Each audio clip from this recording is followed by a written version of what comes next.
मौलाना अबुल कलाम आज़ाद, जिनका नाम इंडिया की आज़ादी की लड़ाई से जुड़ा है, उनका जन्म 11 नवंबर 1888 को मक्का, सऊदी अरब में हुआ था। उनका असली नाम अबुल कलाम गुलाम मुहियुद्दीन था, लेकिन उन्होंने आज़ाद नाम रखा, जिसका मतलब होता है आज़ाद, जो उनकी आज़ाद सोच और आज़ादी के लिए मजबूत इरादे को दिखाता था। आज़ाद का खानदान इस्लामिक विद्वानों का था और उनकी परवरिश धार्मिक और ज्ञान से भरपूर माहौल में हुई।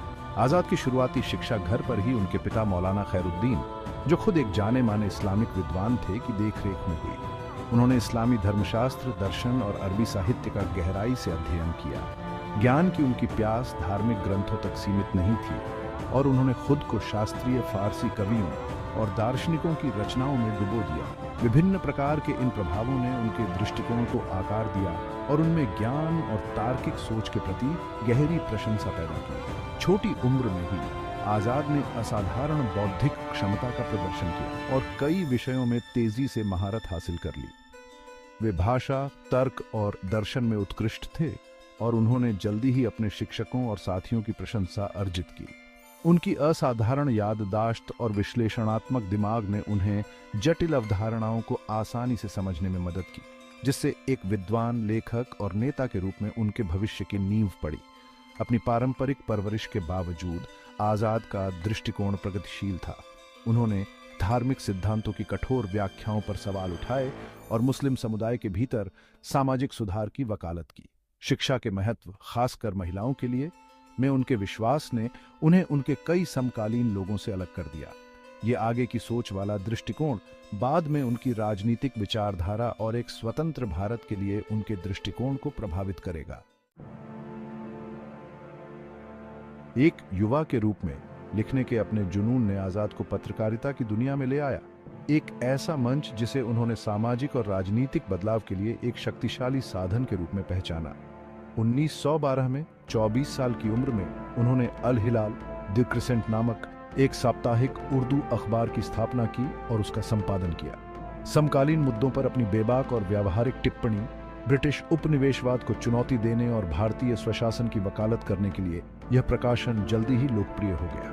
अल हिलाल के पन्ने राष्ट्रवादी भावना के लिए उपजाऊ जमीन बन गए। तेज गद्य में लिखे गए आज़ाद के संपादकियों ने इसके पाठकों के दिलों में आग लगा दी। उन्होंने ब्रिटिश शासन के अन्याय को उजागर किया, भारत के संसाधनों के शोषण की आलोचना की और भारतीयों से अपनी स्वतंत्रता के लिए लड़ने के लिए एकजुट होने का आह्वान किया। अखबार ने आशा और प्रेरणा की किरण के रूप में काम किया, जिससे जीवन के सभी वर्गों के लोगों को स्वतंत्रता संग्राम में शामिल होने के लिए प्रेरित किया गया। आज़ाद के बढ़ते प्रभाव से खतरा महसूस करते हुए ब्रिटिश अधिकारियों ने अल हिलाल को एक देशद्रोही प्रकाशन के रूप में देखा। उन्होंने अखबार पर भारी सेंसरशिप लगा दी, जिससे प्रतिरोध के उसके संदेश को दबाने का प्रयास किया गया। अडिग, आज़ाद ने अपना धर्मयुद्ध जारी रखा, सेंसरशिप को दरकिनार करने और जनता तक अपना संदेश पहुंचाने के लिए नए नए तरीके खोजे। उन्होंने अंग्रेजों की आलोचना को छिपाने के लिए रूपकों और उपमाओं का इस्तेमाल किया। अधिकारियों के साथ सीधे टकराव से बचते हुए अपने संदेश को प्रभावी ढंग से व्यक्त किया। हालांकि आज़ाद की शक्तिशाली आवाज को खामोश करने के लिए दृढ़ ब्रिटिश सरकार ने अंततः 1914 में अल हिलाल पर प्रतिबंध लगा दिया। अडेग, आज़ाद ने एक और अखबार अल बालाग संदेश लॉन्च किया, अपने पत्रकारिता धर्मयुद्ध को जारी रखा और स्वतंत्रता और न्याय के लिए एक निडर पैरोकार के रूप में अपनी प्रतिष्ठा को और मजबूत किया। इस अवधि के दौरान उनके लेखन उनके आदर्शों के प्रति उनकी अटूट प्रतिबद्धता और लिखित शब्द की शक्ति के माध्यम से एक राष्ट्र को प्रेरित करने की उनकी असाधारण क्षमता का प्रमाण है।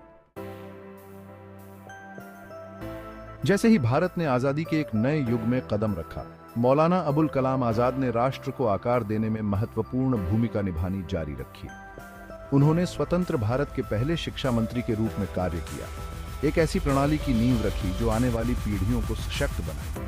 आज़ाद भारतीय प्रौद्योगिकी संस्थान और विश्वविद्यालय अनुदान आयोग जैसे संस्थानों की स्थापना में सहायक थे। शिक्षा के लिए उनका दृष्टिकोण समावेशी था, जिसका उद्देश्य समाज के हर वर्ग का उत्थान करना था। आज़ाद के प्रयासों ने यह सुनिश्चित किया कि शिक्षा राष्ट्र के विकास का एक महत्वपूर्ण स्तंभ बने। अपने पूरे जीवन में मौलाना अबुल कलाम आज़ाद के योगदान को व्यापक मान्यता मिली। 1992 में उन्हें मरणोपरांत भारत के सर्वोच्च नागरिक पुरस्कार भारत रत्न से सम्मानित किया गया।